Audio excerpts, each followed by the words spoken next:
Hi everyone, it's Julie back again with another video of book recommendations. The category I've chosen for today is what I like to call family drama. It's also called literary fiction. Sometimes it's called domestic fiction. I know from working at the front desk that it's a category of books that a lot of you request and like to read, as do I.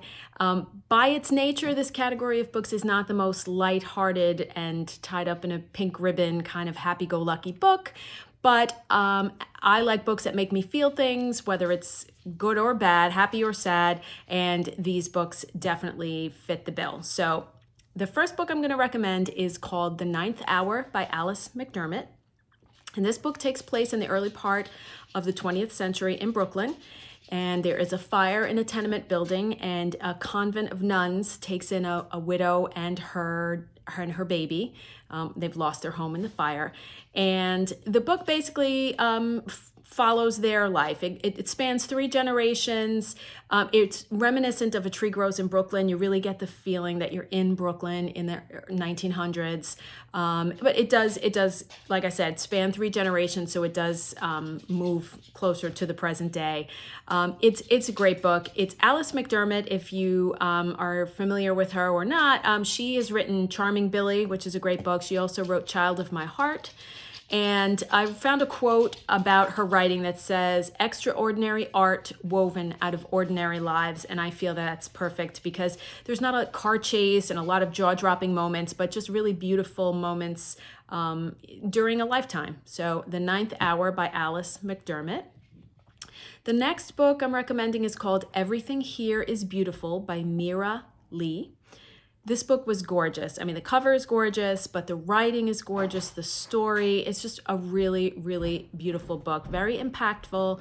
It's about 2 sisters, and it's about the how mental illness impacted their lives, basically, their relationship, their family. It touched on a lot of topics: immigration, sibling dynamics. Record or don't? Re-record or don't? Well, I have a dog, folks.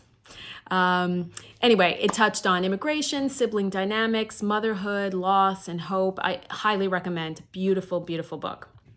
The next book I'm recommending, I actually have a copy of. It's Ask Again, Yes by Beth Keane. It's the story of 2 families, their neighbors, and basically how their lives intermingled or crossed over 40 years. Very character driven. You really can get into each character's head. And if I had to sum it up in one word, I would say this book was about forgiveness. It really, really touched my heart, and I love this book. All right. The next book is called Our Souls at Night, and that's by Haruf.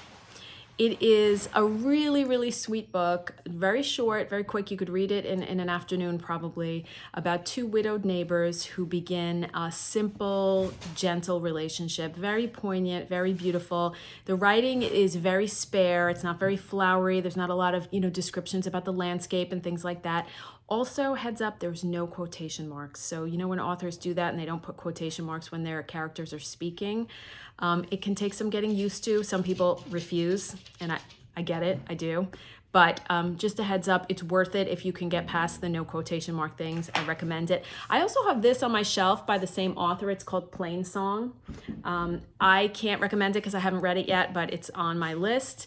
And the quote, I have a quote here. I'm going to read off my laptop. "The author reveals a whole community as he interweaves the stories of a pregnant high school girl, a lonely teacher, a pair of boys abandoned by their mother, and a couple of crusty bachelor farmers.